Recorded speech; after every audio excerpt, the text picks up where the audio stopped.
La 4G Batelma vous présente Nivava. Vous aussi, choisissez le spécialiste garanti en électricité, choisissez Solera. D'origine espagnole, représentant exclusif Batimax. Batimax, la qualité au meilleur prix. Nulchanao ni fampalalambavao.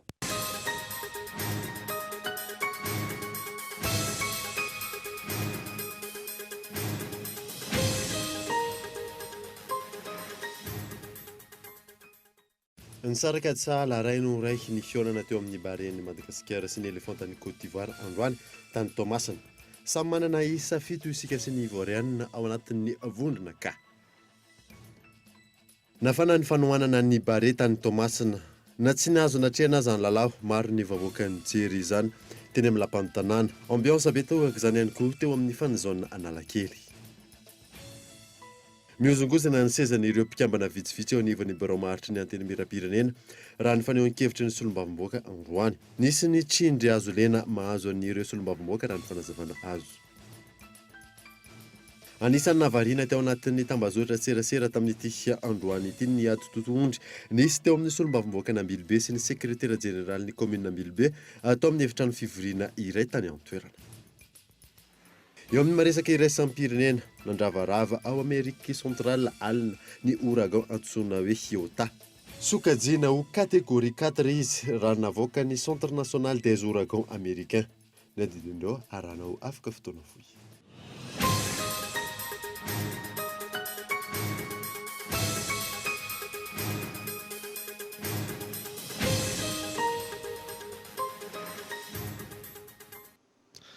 Finaritra tompoko lasy tompoko vava fotoana vaovao eto amin'ny Kultivika manasana anaraka izany hatramin'ny farany. Nanamboatsika ny vaovao tontolon'ny baolina kitra dia nisaraka ady sala rainorainy fionana teo amin'ny baren'i Madagasikara sy ny elefantany Côte d'Ivoire tamin'ity androany ity tany Tomasina. Samy manana isa fito isika sy ny Ivoirianina ao anatin'ny vondrona ka Henri Florian. Allez, c'est parti pour cette rencontre de la 4e journée du groupe K dans ses qualifications pour la prochaine Coupe d'Afrique des Nations 2022 au Cameroun. Madagascar face à la Côte d'Ivoire. Nateo wazany ezaka ny amin'ny tsy maintsy nitadiavan'ny baren'i Madagascar ny fandresena nandritra ny lalao tamin'ity androany ity izay tafiditra ao anatin'ny andro faefatra eo amin'ny fifanintsanana ho an'ny kanina 2024 nisaraka adisala rainoray ny fionana teo amin'ny fionan'ny rotonta nandritra ny lalao miverina ny onan'ny baren'i Madagascar sy ny éléphant an'i Côte d'Ivoire nilitolakandro teo tao Tomasina tao. Nicolas Pepe, Sangaré avec Franck Kessié dans la surface de réparation, le retrait pour Sébastien Haller, le ballon qui voyage avec cette frappe qui va passer à côté du but de... Nanjakandry zareo Ivoriana ny fizara-pona voalohany raha hitantaratra fa tsy nahofoka firy ny ekipa malagasy izay hita izany tamin'ny alalan'ny baolina very sy ny tsy fifantona teo ambony kianja. Teo amin'ny minitra fahatelo ambin'ny folo ny lalaovana nisy ny fanohanana tsy nety nataon'ny Jérémy Morel atao anatin'ny surface de réparation ka may izy ary nahazo penalty avy hatrany ry zareo Ivoriana ary maty soamantsara izany. Kessié, beaucoup de relâchement, de sang-froid pour Franck Kessié pour permettre à la Côte d'Ivoire de mener 1-0. La deuxième réalisation dans ces éliminatoires pour Franck Kessié, le deuxième but inscrit sur penalty, lui qui est vraiment... Nisesisy hatrany ny fanafiana ho an'ry zareo Ivoriana ka nisaraka tamin'ny sary anao tsy misy ny rotonta tao anatin'izay fizara-potoana voalohany izay. Tao anatin'ny fizara-potoana faharoa nifoha tamin'ny torimaso ny malagasy nisesisy ny fanafiana maro samihafa taoriny ny rindran-damina ny ainga avy any amin'ny vodilarana malagasy. Teo amin'ny minitra faharaiky amin'ny 50 nisy ny fanafiana avy taty amin'ny Carolus ary napita tany amin'ny Ibrahim Amada ka daka mandrivorivo no nasetry ny Amada ary maty soamantsara izany. L'arrière-garde ivoirienne, chacun regarde son partenaire en disant c'est peut-être à toi d'intervenir. Cette frappe, le coup de cœur magnifique, c'est exceptionnel. Cette frappe qui laisse Sylvain Gbowô pantois, l'égalisation des Malgaches, on l'a dit. Les Ivoiriens se regardaient tous, il y avait une période de flottement. Taorian'izay ny famaly ny fanafiana teo amin'ny rotonta ary niezaka ny anampy ny isa ny andany ny sinankilana. Io isa rainora io araka izany no nisarany ny rotonta tao anatin'ity fiorana ity ary samy manana isa fito avokoa ny Madagascar sy ny éléphant ny Côte d'Ivoire amin'izao fotoana izao ao anatin'ny vondrona ka misy azy ireo. Mbola manatombo ry zareo Ivoriana maloana io isa io. Nanatrika ity fihaonana ity ny filoham-pirenena Rajoelina Mivady niaraka tamin'ireo olona manan-kaja maro samihafa. Azo ambara fa tsara ihany ny vokatra azon'ny Bare ny Madagasikara iny ary mila vokatra tsara isika mandritra ny lalao manaraka indray. Nafana ny fanaonana ny Bare tany Tomasina na tsy azo natrihan'ny maro aza ny lalao. Maro ny vahoaka nijery izany teo amin'ny lapan'ny tanàna Miantanandriana. Nanomboka ny tolakandro androany anarivony ireo olona nakeny amin'ny lapan'ny tanàna Tomasina nijery tamin'ny alalan'ny écran géant ny lalao baolina kitra ny onany Bare any Madagasikara sy ny Éléphant de Côte d'Ivoire. Nafana ny fanohanana nataony malagasy araka ny hita amin'ny sary.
Lamina fiatrehana ny lalao teny amin'ny fanizona anarakely tamin'ity androany ity ambony ihany koa ny herijika misy ny Bare ny Madagasikara amin'izao fotoana izao Gaëtan Andriatsilavo. Vorolanina ny mponina teto Antananarivo renivohitra nanatrika ny lalao miverina teo amin'ny Bare any Madagasikara sy ny Éléphant du Côte d'Ivoire izay natao tao Tomasina androany. Nangatsika ny maripana teto Analakely raha vao namonoka nitarika ny Côte d'Ivoire teo amin'ny 15 minitra ny lalaovana. Baolina maty tamin'ny penalty. Le plateau, il va bien falloir avoir l'état d'esprit conquérant pour pouvoir aller chercher cette victoire. Rehefa niditra tamin'ny fizara-potoana faharoa, niova fomba filalao ny Bare ary niova ihany koa ny maripana ho an'ireo mpijery teto Analakely. Natafiditra baolina i Amada tany amin'ny minitra faraka amin'ny 10, afaliana no ny ainana teto.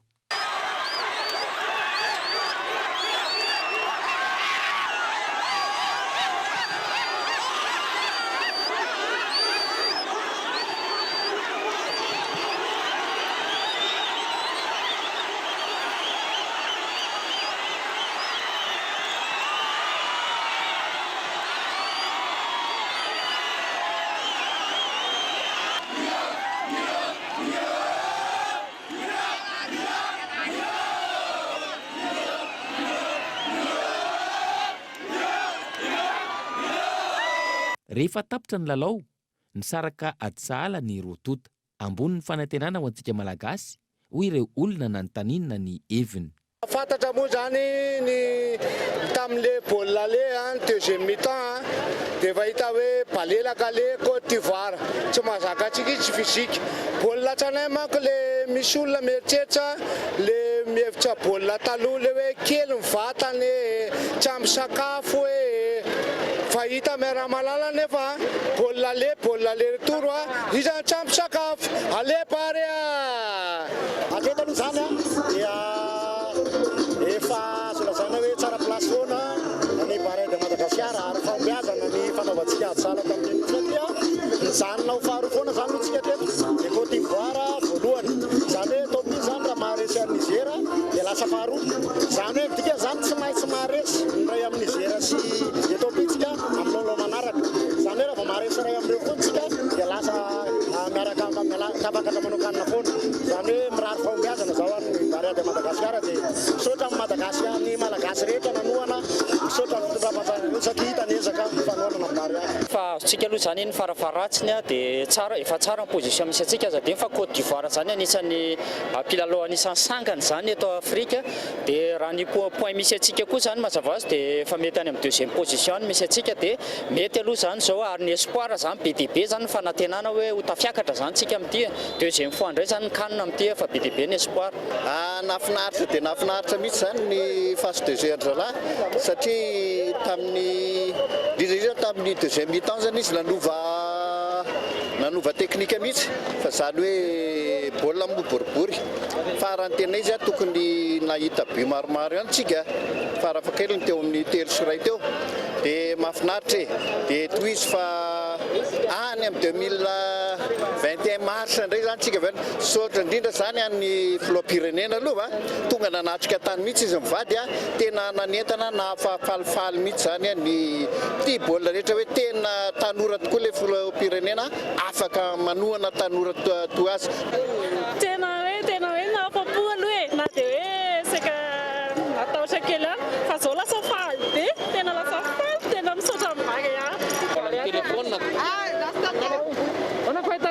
tena nafinaritra be le barea fa na dia resire tsy manino le faly foantsika manaraka za mana tena foana satria tsika maka barea foana mandrakizay komasy fa tsara misy leo lehilahy fa tany azy teo fa mba le fanohanana zany no tena ilaina amin'izy ireny.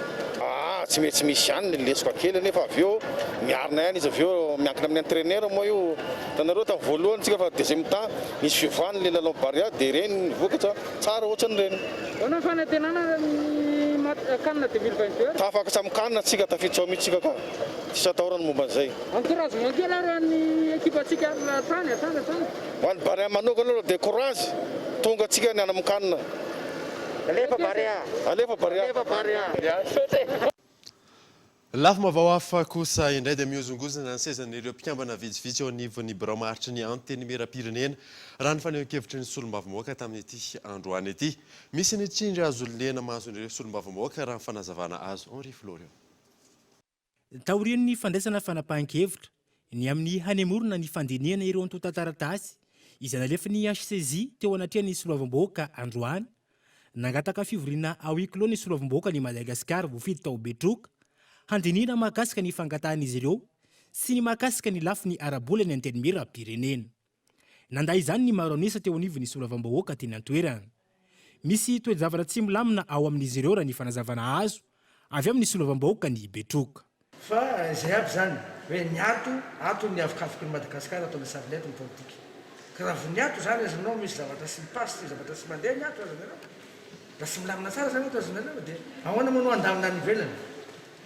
Zay mila tokony halavina zany satria misy zavatra tokony halamina aloha anivon'ny teateram-pirenena ty satria misy sindro azo legnany ato misy ny fanaovana tsinontsinona ny mpiara-miasa na hoe na ny mpiara-miasa amin'ny assemblée zany azanao na ny mpiasa aza mahatsiaro fa tena na ny fitaovana nety miasa zany azanareo raha malala fa tena zarizary izy azanao zany aby zavatra tokony vakibasiriny teo kanefa moregny zany natao hoe tsy nanakery ny fangatahako teo amin'ny resaka hoe huis dia mbola manaraka amin'ny teny aminareo fa mbola misy ny huis zany tsy hoera zany voaviny. Fantatra ihany koa fa misy ny tsindry azo lena mahazo ny solombavamboaka amin'izao fotoana izao ka misy manozongozana ny sezan'ireo mpikambana vitsivitsy eo anivon'ity Brao-maharitra eo anivon'ny antenimieram-pirenena ity. Nao ny fananganana Brao-maharitra zany azanao misy akolafiny zany. Sahala aminakay zany azanao ny Camerounais ato zany dia hoe sy Brao-maharitra ny kitinay. Azanao tsy Brao-maharitra manontolo fa misy Brao-maharitra olona ray na roa ny kotina ato satria manao an'izay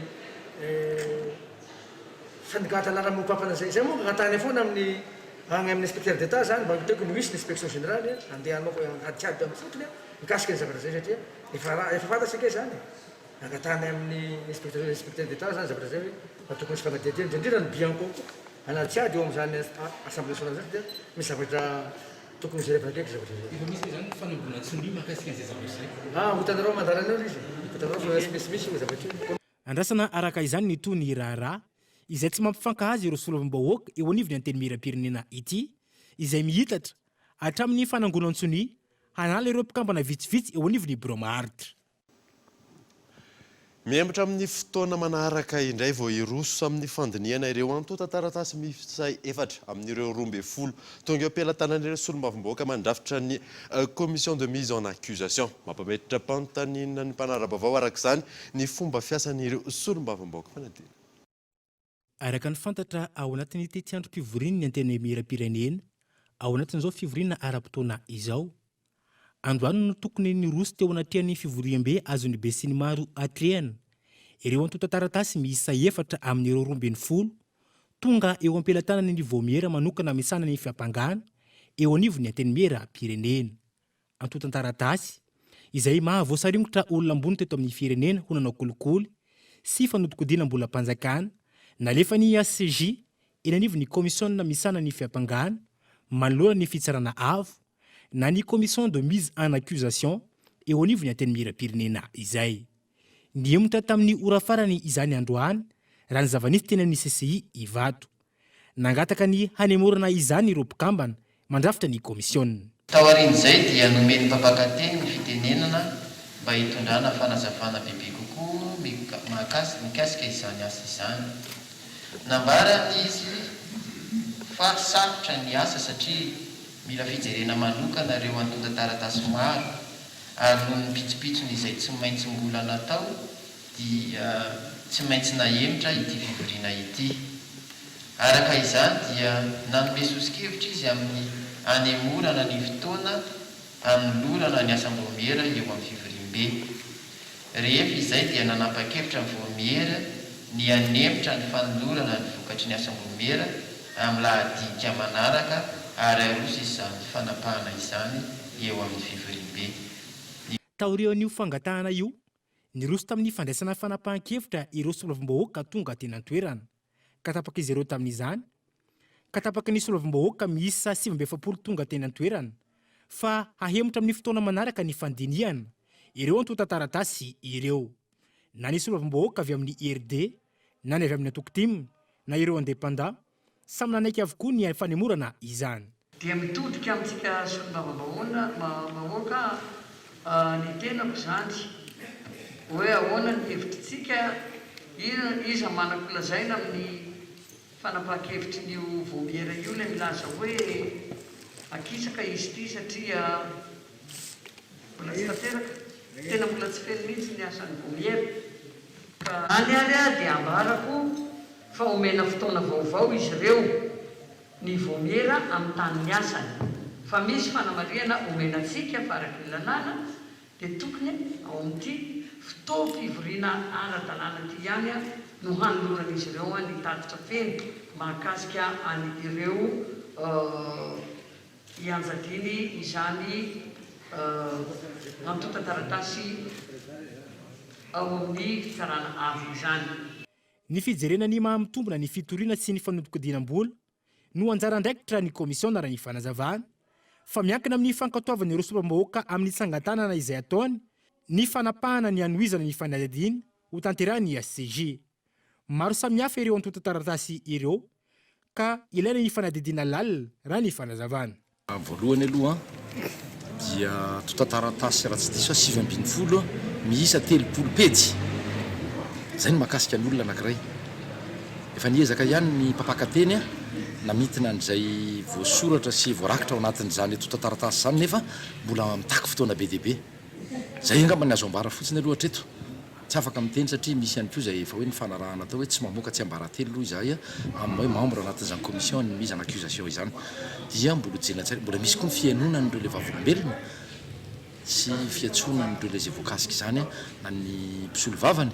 Raha ny mpifaritra aloha izany zavatra andresahana atao anivon'ny commission raha ny vory izay maly teny amin'ny antena mira-pirenena dia amin'ny faha-efatra amby roapolo ny volana novambra ho avy izao no aroso zany fampandanina ny fivoriam-be séance plénière mahakasika an'izany dossier raha tsy diso efatra izay no tena mahakasika aloha votoa voapangana voaroro anakefatra eo anolohan'ny fivoriam-be andraisana fanapahan-kevitra.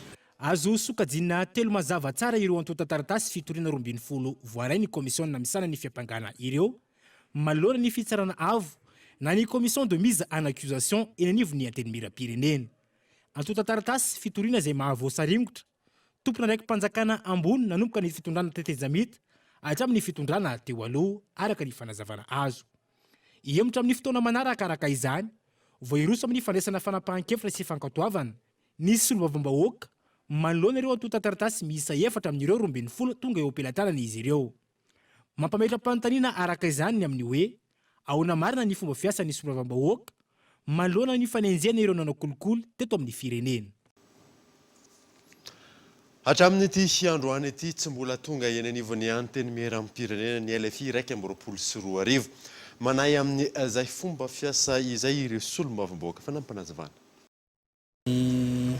Mahakasika kosa ny teti-bola taona 124 dia hatramin'izao fotoana iresantsika izao dia mbola tsy tonga ety zany atota taratasy mirakitra an'izay loi de finance 2021 zay. Mbola miandry ny mpikambana rehetra ao anivon'ny commission izay heverina fa efa kely dia kely ny andro fotoana ananana andinihana zany loi de finance zany ka ahina indray ny hoe ahatongavany any amin'ny ordonnance indray raha sanatrika tsy voaja ny fotoana voafetrany lalàna amin'ny fandinihana zany teti-bola mpanjakana zany. Miverina tsy kelikely eto Madagasikara ankehitriny fandriam-pahalemana an-dranomasina raha nambarany teo anivon'ny CFIM. Antony izany ny fisian'ny sambadraraha manokana misahana ny fanangonam-baovao an-dranomasina. Abrahama Randriamanana. Nanomboka ny taona 2014 tsy nisy nitrangana fanondranana andramena tsokosoko tamin'ireo fahadranomasina Madagasikara raha nambarany teo anivon'ny CFIM na ny Centre de Fusion d'Information Maritime. Arak'izany, manomboka miaina tsy kelikely nitrangana tsy fandriam-pahalemana an-dranomasina vokatry ny fisian'ity sampan-draharaha ity izay manara-maso ny fivezivezen'ireo sambo amin'ny fahadranomasiny Nosy. Azo lazaina moa zany raha izay no tiana ambara satria fantatsika tsara nisy fotoana napopo be ny fanondranana andramena tamin'ny fotoanandro nefa hitantsika moa zany araka ny statistika izay misy dia hita fa midina ary tsisy an'izany tsony amin'izao fotoana izao raha nanomboka tany amin'ny taona 2014 tsy nahita tsony zany tsika sambo manondro andramena ny amin'ny fahadranomasika. Mety misy ihany ny tsao mety mandehandeha izay mety fisian'ny sambo mety mivezivezy ihany nefa rehefa natao ny fanamarihana sy ny regroupement moa zany amin'ny fijerena zany dia tsisy sambo zany atreto fantatray nanao an'izany fanondranana zany raha izay no azo ambara. Zava-dehibe ny fanamafisana ny fanaraha-maso sy ny fiarovana ny fahadranomasina, isorohana ny halatra sy ny fanondranana tsokosoko ny any amin'ny pirenena any ivelany. Eo ihany koa ny ahafahana mametraka ny fitrandrahana ny arenan-dranomasina ao anatin'ny ara-dalàna raha ny fanazavana. Tsika dia tsy maintsy hiaro ny sistantsika sy ny fahadranomasitsika. Ny Madagasikara izay nosy izay dia mila paikady atsika ny amin'izay ahafahantsika mitandraka miaro sy mitrandraka ny harem-pirenentsika amin'ny fomba mangarara, amin'ny fomba madio ary indrindra mba ho tombontsoany be sy ny matsy fa tsy tombontsoany mbitsy. Mila paikady zany atsika ary ny ministera maromaro no voakasika an'izany na mahakasika ny tsony zany na mahakasika ny tontolo iainana zany na mahakasika ny fiarovam-pirenena na mahakasika ny gendarmerie-pirenena mahakasika ny arena-kibon-tany sy ny sisa zany hoe mila fifarombonana zany tsika amin'izao fotoana zao. Fitaovana anankiray ampiasaintsika amin'izany fiarovana ary mety anatsiratsika ny fitrandrahana zany ihany koa ny ity fitoerana fanangonam-baovao an-dranomasina ity. Tokanana androany tetsakady Tosoany rano ny trano vaovao ny foibe ny fanangonam-baovao an-dranomasina manerana ny Nosy. Tokada fitoerana dokavarotra isika aorianan'izay atatsika ny fahatratrarana andramena tany am-parafara vola eo ihany koa ny tranga mpiaramonina maro samihafa rehefa avy ary.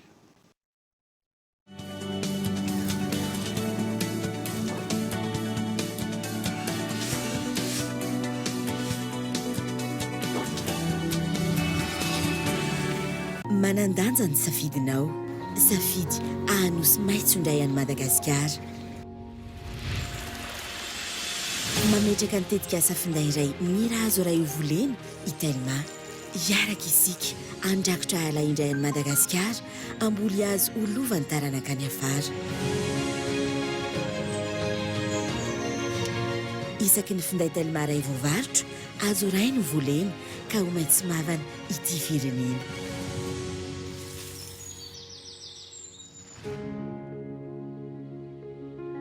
safidiko maitso malagasy.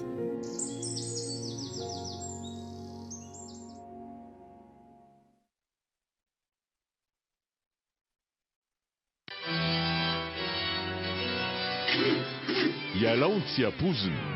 Ampiasao ny batterie Beonix. Fiara matanjaka.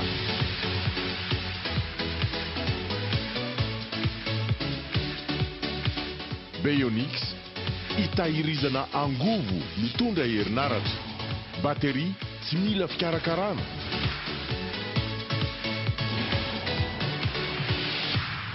Beonix matanjaka sady maharitra. Beonix, distribué par Hugo Dis Tsaralalana. C'est cool de regarder les matchs de foot à la maison. Tu sais que la saison intégrale de la Serie A est maintenant accessible à tous les abonnés Canal+. Ah bon? Eh oui, moi j'ai choisi le bouquet Évasion. Je peux suivre et la Serie A et la Ligue 1 sur Canal+ Sport. J'imagine que tu as la télé à toi tout seul. Non, Rafutiel ne rate jamais les séries sur Novegas. En ce moment, le décodeur avec un mois d'abonnement sur Évasion est à 80 000 RR seulement. Le bouquet Canal+.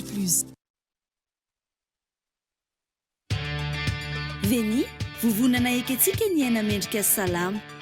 Eny, ny fahazona rano fisotro madio, ny fanadiovana toy ny fampiasana kabone sy efitra fandroana madio, ny fidiovana toy ny fanasana tanana amin'ny savony izay mifanaraka sahaza ny toe-batany avokoa, dia azo fototra ho amin'ny vehivavy, na tanora, na nahazo taona, ny olona manana fahasembanana, jambo, kilemaina, mona, marenina.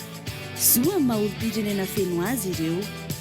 Fataro ary fa nitetika asa Veni, Sahany Waterred dia miasa amin'irety distrika manaraka reto: Ankazobe, Antsindrano, Avaradrano, Ambohidratrimo, Manjakandriana, Moramanga ary Tsirono Mandidy.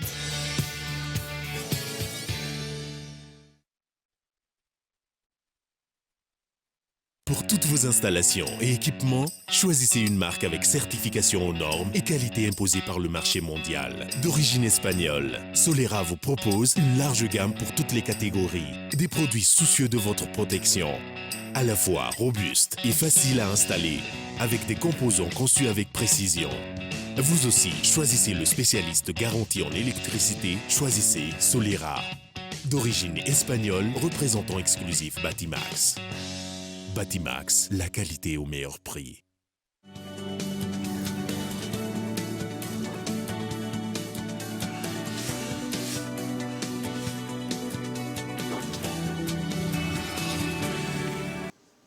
Avy any eto amin'ny fampalalam-baovao isika. Anisan'ny navarena tena anivon'ny tambazotry serasera tamin'ity androany ity ny ady totohondry nisy teo amin'ny solombavamboaka any Ambilobe sy ny sekretera jeneralin'ny commune Ambilobe tao amin'ny efitrano fivoriana iray tany an-toerana. Isan'ny mame endrika ratsy eo anivon'ny fiarahamonina tahaka izao. Andeha areo rahantsika ny sary.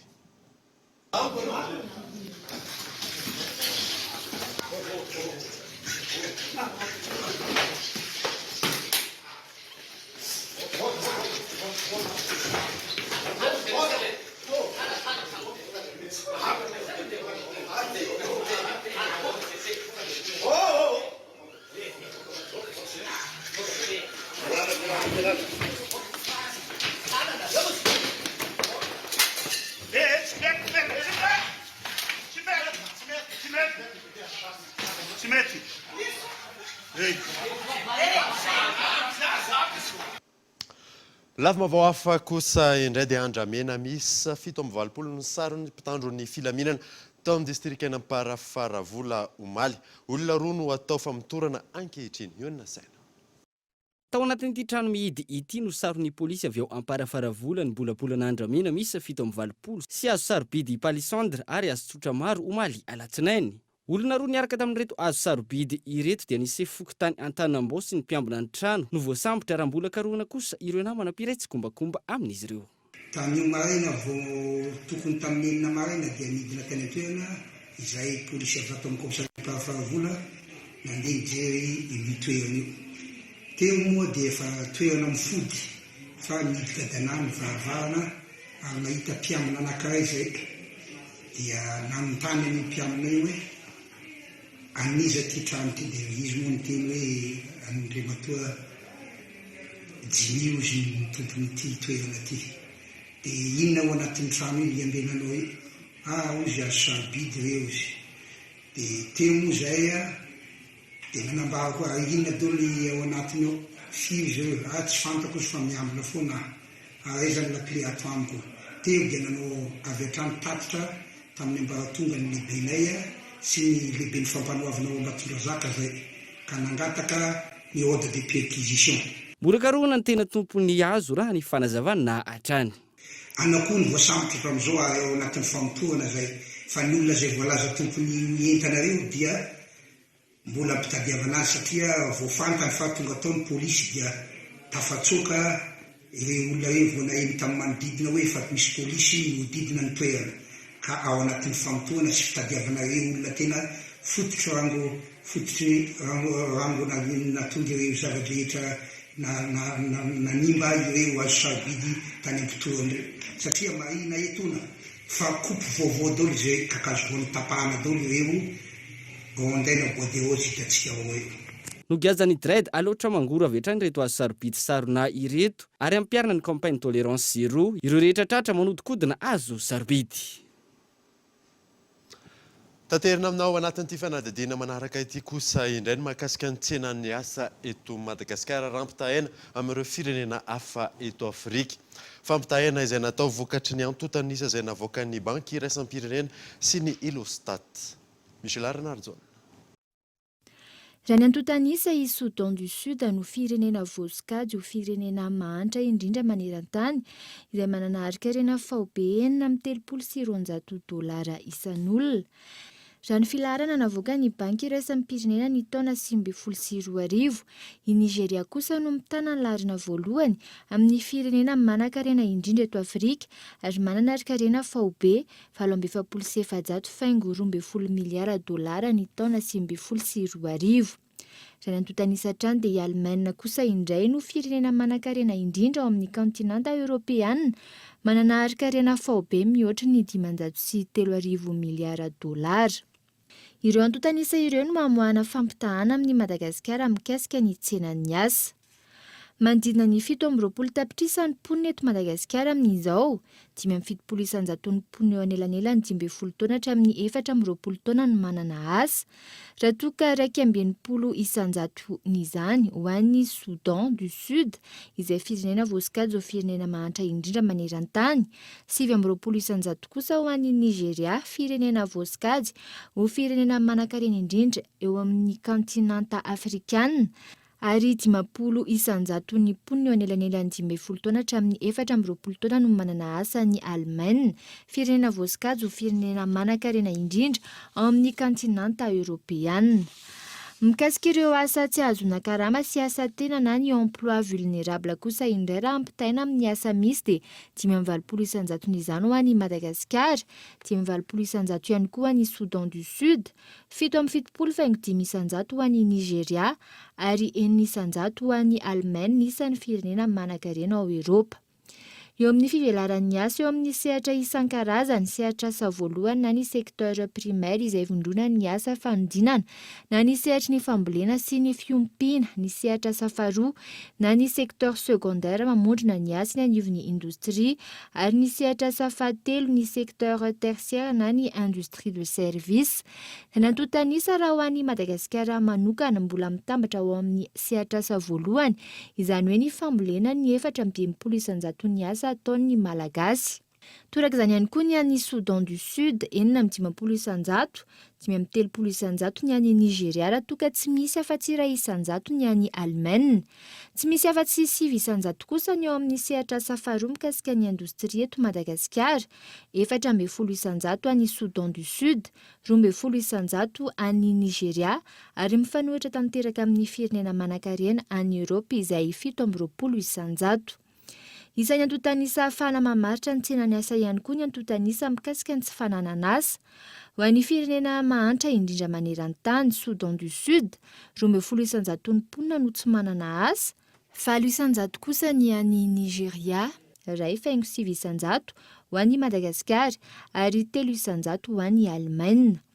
raha fehezina mifanipaka tanteraka ny fitsinjarana asa amin'ireo sehatra samy isa telo any firenena eto Afrika sy any amin'ny kontinanta Europeana. Ny kontinanta Europeana izay efa mivelatra betsaka amin'ny sehatry ny indostria sy ny industrie de service raha toa ka mbola mifantoka amin'ny famolena sy ny fiompiana ny eto Afrika. Fiofana manana fahasembanana misy savalo na fitaovana ahafahan'izy ireo miasa tena tamin'ny alalan'ny tetika samiary atao amin'ny tena SH. Tafiditra ao anatin'ny tetika samiary ny fanohanana raha ny fanazavana azo miantarana. Iray amin'ireo nahavita fiofanana nandresy tamin'ny fifaninanana tamin'ny tetika samiary mikarakarain'ny CNFPPSH na ny Centre national de formation professionnelle des personnes en situation de handicap Irajonarivelo Fetrarivony 17 taona. Business plan nataoko nahazoako izao vatsim-toana fanomboana izao zany ferme ezaka mahazava-dehibe fanampiana ohatr'izany tonga dia misy zavatra iaingainao sy hanomboanao le tetikasa satria le outil de base le tetikasa mamitsy zany no namen'ny projet miahy satria ny anao ohatra zao ferme dia tonga dia le akoho sy sakafony dia miaraka amin'izay ny vitamine sy ny vaccine. Nanty tetikasako ty dia ahafahana manana fanatsarana ny te-piainana ana manokana sy mitatra amin'ny ankonako sy mba ahafahako manana asa mahavelona. Raha natao ny business plan sy ny kajikajy dia arak'izay lehibe indrindra tsy mety tomboka amin'ny ty orinasa madinika ty dia miakatra avy eo lasa salatsala. Dia raha tena mandeha moa kajy sy ny rehetrarehetra dia mety hitatra amin'ny orinasa vaventy. Tsy izy ihany misy zavalo ireo nisitraka fanohanana ara-pitaovana tahaka izao. Neritreretiko ny hoe nanaovako le tetikasa akaiky aloha mbola tsy nanana toerana midika ianao hoe anao livre zao amina tsena aloha hatreto. Teo aloha niasa tamina société dia voan'ny accident. Rehefa voan'ny accident dia tsy niasa intsony. Dia nisy fotoana nanao akoho gasy. Maka akoho gasy mitety tsena zany maka ohatra hoe arivomamo, eritsetosika ohatr'izany. Dia tao anatin'ny korotana teto amin'ny firenena iny dia tsy nandeha intsony le tsena dia tsisy natao intsony. Dia izay rehefa nisy ty fianarana ty dia noho ny hoe mbola ny tena mbola manana vady aman-janaka dia hoentina mba hoe hifanampiana vady aman-janaka fa tsy hetehitra amin'ny foana mba ohatran'ny hoe hivoarana hafiainana. Izao 17 taona ny safidy ny hanao taovolo. Taloha manahirana mitady asa fa miezaka mafy ary miezaka hatrany mba hatratrarana ny tanjony. Tafiditra amin'ny vinany tetika samiary ny hoe miasa mba hiary azona fiainana manjary ary izany no antony izao fanampiana ara-pitaovana izao. Efa reto zany efa andian'ny efatra samy nanao karazana ohatran'ny fifaninanana ihany tao anatin'ny izy dia araka ny ireo izay ny tsara ny fifaninanana zany dia ny zareo no eritreretina hoe andeha ny tetikasa ho ataony dia izay no nahatonga an'ilay hoe nampiana tosika ao an'ireo. Ho an'ireo tsy nahazo araka n'izay nambara teo afaka manatsara indray an'ilay tetikasany izy dia mety misy engagement andro zareo ao izay ampiasan'ilay fitaovana ny tokony ho izy amin'ny mahavoafidy andro zareo anao ilay tetikasa dia tsy maintsy anara-baso izahay hoe nanatanteraka marina an'ilay tetikasa ve izy sa tsy nanao na fivoatrana ninona ny mety olana. Diohatrany ankilan'ny fiofanana toto-saina amin'ny alalan'ity tetikasa ity. Venona ny Tomasina isika dia nitsidika ny fotodrafitr'asa-tsangana ao Tomasina androany ny filohan'ny Repoblika mivady sy ireo mpikambana teo anivon'ny gouvernemanta. Izany jerena tamin'izany ny fanamboarana ny lalana boulevard Ratsimilao fanadina. Mitoy ny fametrahana fotodrafitr'asa-pampandrosoana ao amin'ny faritra Atsinanana. Androany nidina tany Tomasina ny filoham-pirenena mivady niaraka tamin'ireo delegaciona niaraka taminy. Isany nijerena tamin'izany ny fanajariana ny tampony avaratra manomboka amin'ny hôpitaly be mifarany amin'ny Neptune izay mirefy 700 sy 500 metatra. Ity dingana voalohany ity izay ametraka ny rarivato mirefy 400 metatra manaraka ny endriky ny sisin-dranomasina ary aro ny fotodrafitr'asa amin'ny onjan-dranomasina sy ny rivo-doza. ho ajariana tanteraka ny moron-dranomasina ahafahana mametraka fototra ijoroandro fototra fitrasy dia ny jardin des amoureux ny skate park ny fanaovana fanatanjahantena ankalamanjana sy ny maro hafa izay tafiditra ao amin'ny miami. Etsika eto amin'ity toerana ity dia ho hitantsika eo velorano efa natao manomboka isy androany teo moa nisy an'ny covid ny arany atrika ary nisy an'ny vomafy tamin'izany tsika teto Tomasina efa tokony nanomboka tamin'izany izy ity fa misy fotoana koa ny zava-drehetra ankehitriny tsika tonga eto amin'ity toerana ity androany dia anomboka amin'ny fomba ofisialy ny fanamboarana antia toerana zay fialamboly toerana ampitombo ihany koa ny mpizahatany toerana ampitombo ihany koa ny toe-karena eto amintsika satria dia efa nisy calcul nataonay tany fa betsaka ny fidiram-boly betsaka ny fialam-boly betsaka ny toerana nanovana fanatanjahantena atao eto amin'ity toerana ity ka tonga eto tsika androany anomboka amin'ny fomba araka ofisialy ny fanaovana sy ny fanamboarana any miamia eto Tomasina topokilasy topovavy. Isan'ny tsy dina tamin'izany ihany koa ny fanatanterahana ny fototra fitrasa atsangana izay maro samihafa. Anisany amin'izany ny fanamboarana ny lalana boulevard Tsimilao izay manemitra ny moron-dranomasin'ny Tomasina. Ho ajariana tanteraka ny boulevard Tsimilao ary ampiakarina hatramin'ny 1 metatra ny havony mba tsy ho ravan'ny loza voajanahary tahaka ny teo aloha hoy ny filoham-pirenena. Aritra 5 volana ny fanatanterahana ity dingana voalohany ity ary toy avy hatrany amin'ny dingana faharoa hatramin'ny fahaefatra farany.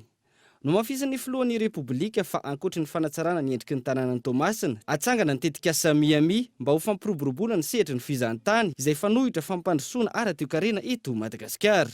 Name nanao ny velorano ary androany dia ampitiavana nanolorana an'izany amin'ny vahoakan'ny Tomasina fa vita somatsara, vita goudron, vita béton, lalana miala eo mora feno mandrapatonga aty amin'ny hôpital B.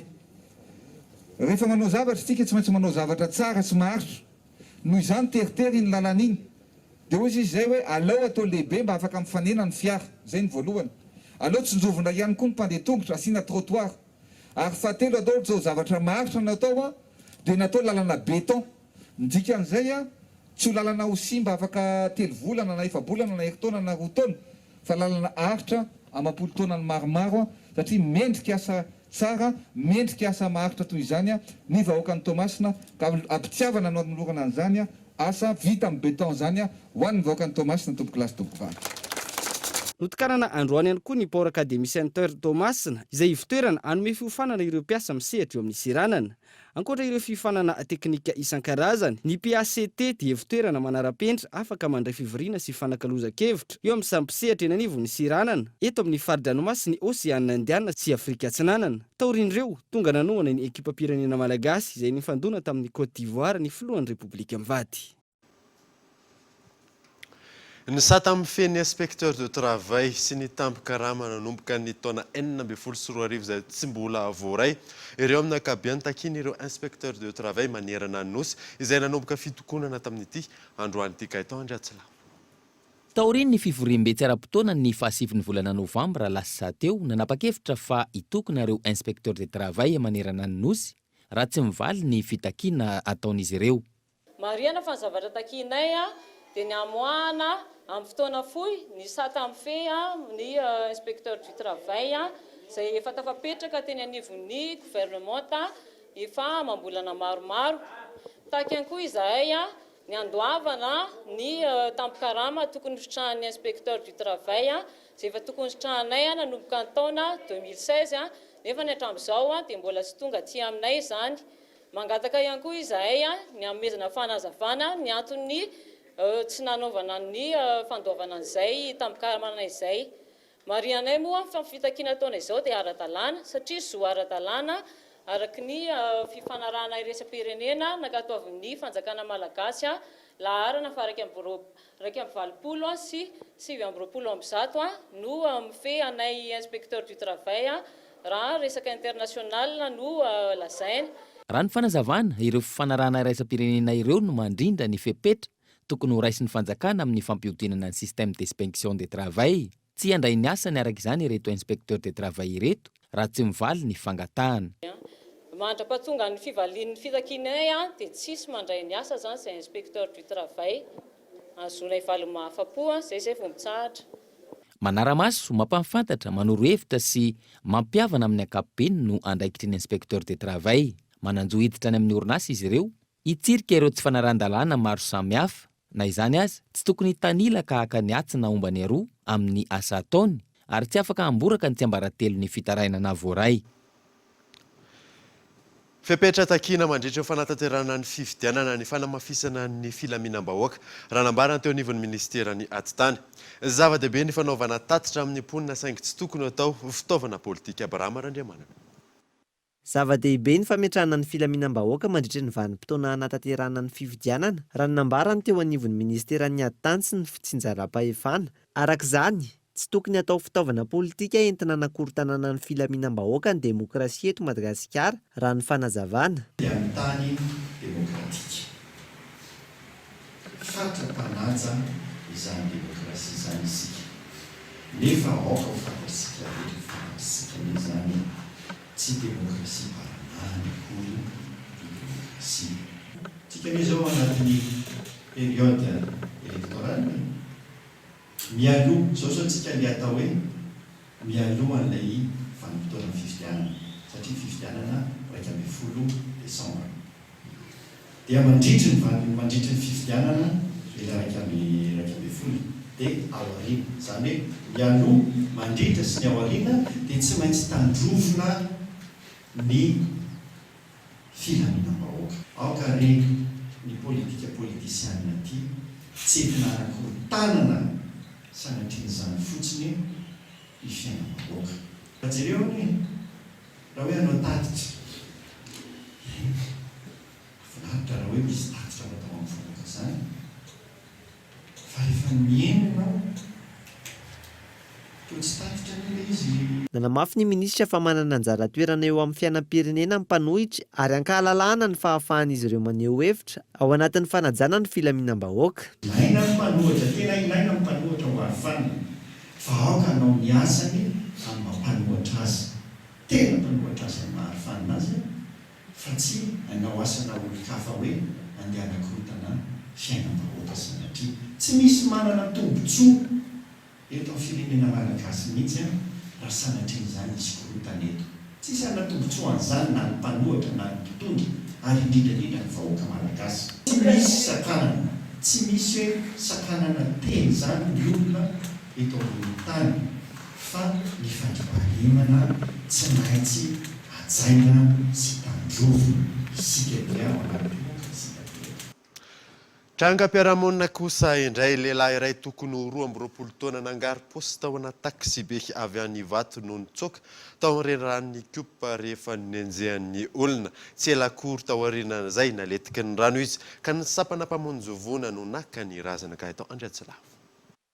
Tokony ho tamin'ny 12 ratoandro teo lehilahy iray tokony 22 taona efa tao anaty taksibe avy any Ivato no hitan'ny tompony naka ny findainy tao anaty posiny ka niala teo amin'ny Akordigy. Nanenjika azy araka izany ny tompon'ny finday ary nisy olona maro ihany koa niara-nanenjika taminy. Nandalo tatao amin'ny azakazaka avany amin'ny skôra avany izy dia tatao ambadika tato izy.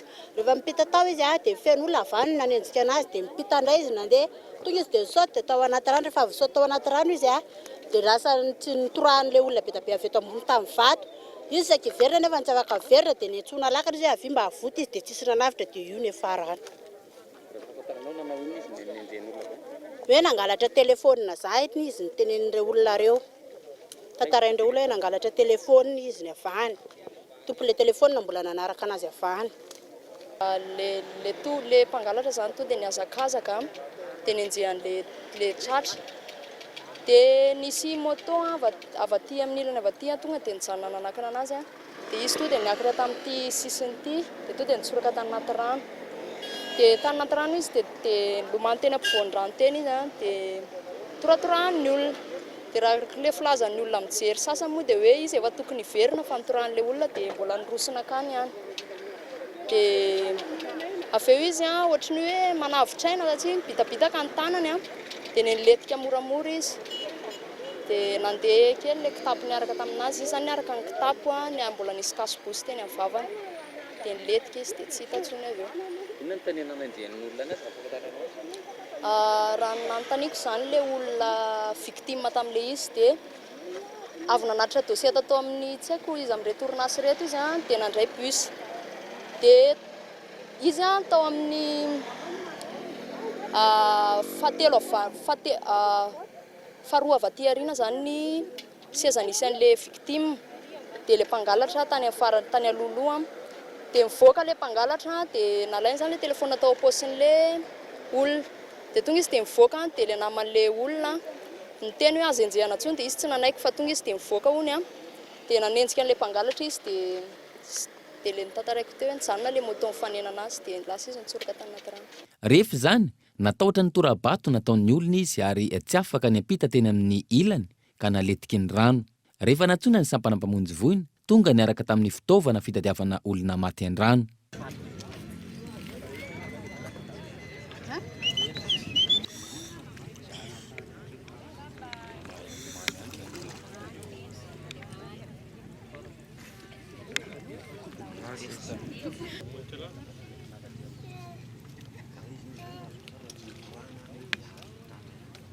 Naharitra 10 minitra teo eo fitadiavana nataon'ny mpamonjy voina izay vao hita ny razana.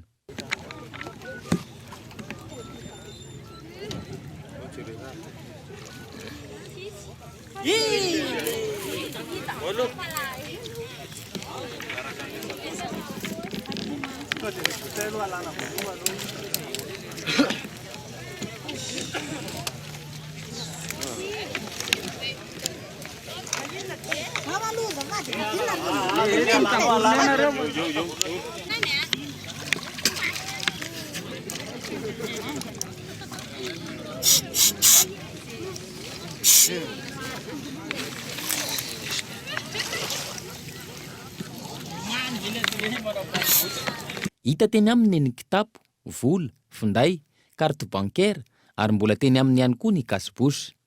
Hatramin'ny fotoana ny alana teny atoerana, mbola tsy fantatra ny fiavian'ity lehilahy ity sy ny fianakaviany.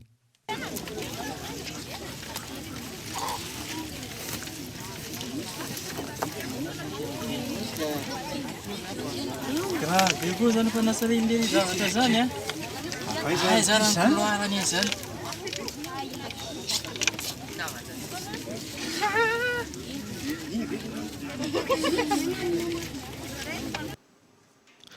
Isan'ny tranga androany ihany koa dia trano ampoly no kila forehitra tao amin'ny bazary Tanamakoto Toamasina tokony tamin'ny 4 ora tolakandro teo.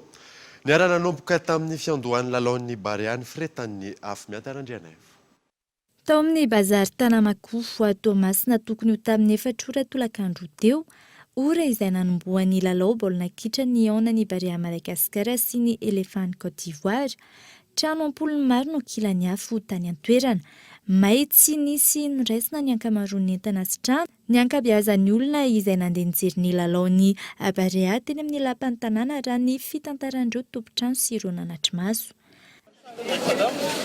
Zanako tafiditra hôpitaly dia mbola tavela tany amin'ny hôpitaly zay dia tsy hitako zay vao tonga vao teo dia tonga dia fa ny tsenanay may no zavatra hitanay.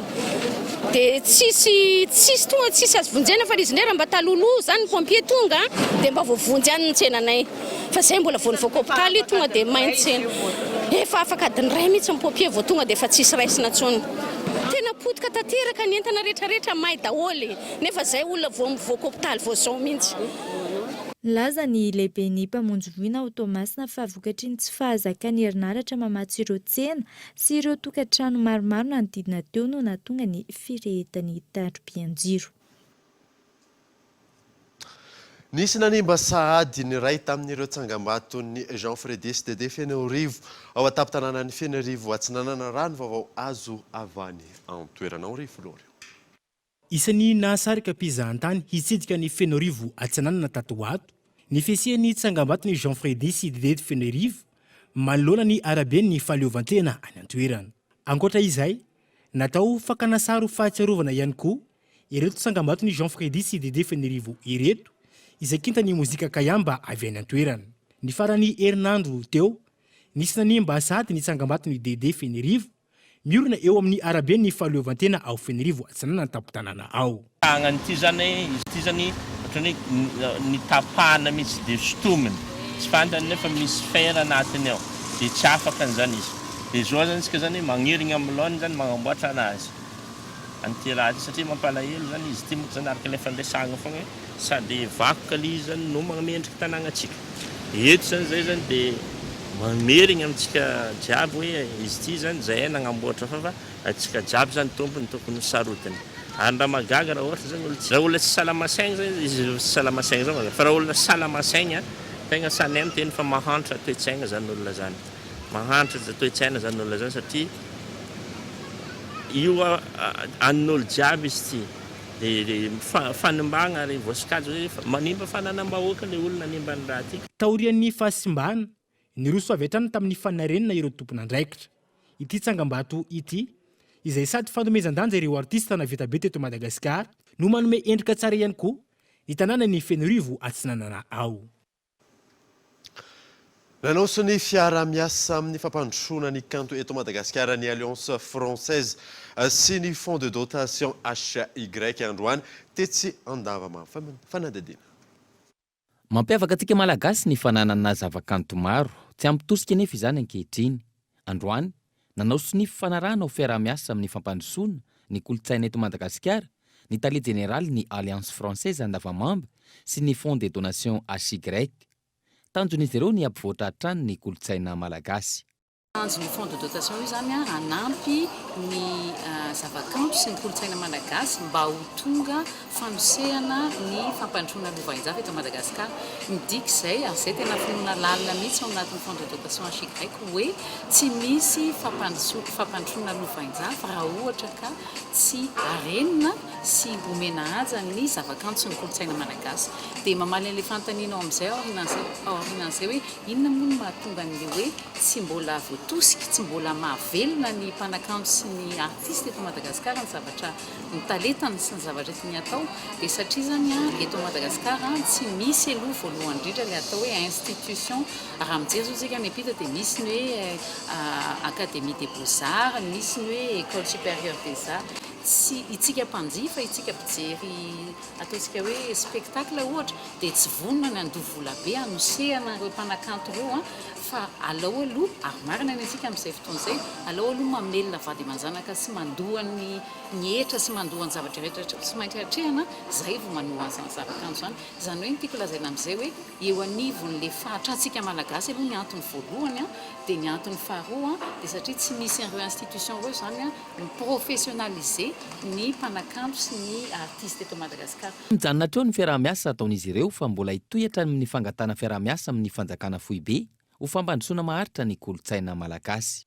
Efa maromaro moa ny tetikasa ny tarehanay dia ao anisan'izay tetikasa izay ohatra maka santiona na mpanakanto malagasy dia hoentina any epita hampanaovina an'ilay hoe résidence sy renforcement de compétence hozy ity. Dia rehefa miara-manao an'izay renforcement de compétence miaraka amin'ny mpanakanto sy ny artiste any epita izay izy dia mody eto Madagasikara izy dia efa mba mivoatra zany ny fomba fiasany efa mivoatra ilay ataontsika hoe professionnalisation satria izay ny tena tanjon'ilay Fonds de dotation HY. Le sy tetikasa zao iarahana miasa amin'ny commune urbaine Antananarivo eo anivony fanosehana an'izay kolontsaina sy zavakanto izay eto Antananarivo satria Antananarivo no etomboana azy amin'ny eto Antananarivo anay fa raha ohatra ka jerentsika amin'ny ankapobeny ny eto Madagasikara mihitsy tsy maintsy atosika ilay resaka zavakanto sy kolontsaina mba ho tonga tosika zany ho an'ny araka ny tenantsika toa hoe fampandrosoana maharitra. Raha ozy izy ianao hoe inona no fiara-miasa miaraka amin'ny fanjakana tsy maintsy misy izay fiara-miasa izay fa mbola mila miresaka zany izay amin'ny fanjakana efa inibetsaka izay no nanantona zany ny ministèren'ny kolontsaina nanontany hoe ahoana ny fomba iarahantsika miasa dia mino aho fa mbola betsaka ny lahara-pahamehan'ny ministèra dia mbola ho avy ao aorianao ilay fiara-miasa fa ny tiako lazaina raha ohatra ka fitiana ilay izy tsy vita amin'ny Fonds de dotation HY rehetra, tsy vita amin'ny Alliance Française rehetra, tsy vita amin'ny Institut Français de Madagascar rehetra, ary tsy vita amin'ny ministèren'ny kolontsaina rehetra koa fa tena hoe miray hina ny mpiara-miombona antoka ao anatin'ilay kolontsaina sy zavakanto eto Madagasikara. Efa nentana hatrany rehetra amin'ny fanosehana ireo tanora sy mpahay talenta ampivoatra ny kolontsaina malagasy arahana mafy ny ezaka amerenana indray ny hasina sy ny lanjan'ny kolontsaina malagasy. Eo amin'ny maresaka iraisam-pirenena kosa indray nandravarava ao Amerique centrale alina ny ouragan antsoina hoe Iota. Sokajiana ho kategoria 4 izy. raha navoaka ny Centre National des Ouragans Américains. Fanadina. Nitrangana ouragan sokajiana ho catégorie 4 tany Amérique centrale la omaly. Isan'ny nitondra faisana tamin'izany ny tao Nicaragua. Ity faritra ity izay voatsila akory izay no noravan'ny cyclone na Eta. Sokajiny NHC na ny Centre National des Ouragans Américains ou extrême dangereux ity ouragan ity izay miaraka amin'ny tafio-drivotra maherin'ny 520 km isan'ora. Raha ny fizotrany mamakivaky ny Amérique centrale ity ouragan ity ary ho mafy kokoa noho ilay rivodozana andalo voatsila akory izay nitakaitra mety ho avelany. Ny rivodoza Eta izay tsy hivona namoizana ain'olona maherin'ny 200 ary nandrava fotodrafitrasa maro tany Amérique centrale. Io taraka izany no ouragan fahatelo ambin'ny folo niditra antanety tany antoerana tamin'ity taona ity ary izy no matanjaka indrindra sy nitondra ora-mikija be hatreto. Tsy mbola tafarina nitakaitra navela ny rivodoza Eta izay niteraka hatrabona maheriny 2.5 tapitrisa raha ny taremarika ofisialy noho izao nitongava ny ouragan izao indray ny ao Nicaragua. Andrasana ny taremarika vonjomaika amin'ity ouragan Iota ity amin'izao fotoana izao. L'aide alimentaire. Dia izay mamahana vaovao tamin'ity androany ity. Ankasiany ianao nanaraka izany soafa tsara daholo tompoko.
Vous aussi, choisissez le spécialiste garanti en électricité, choisissez Solera.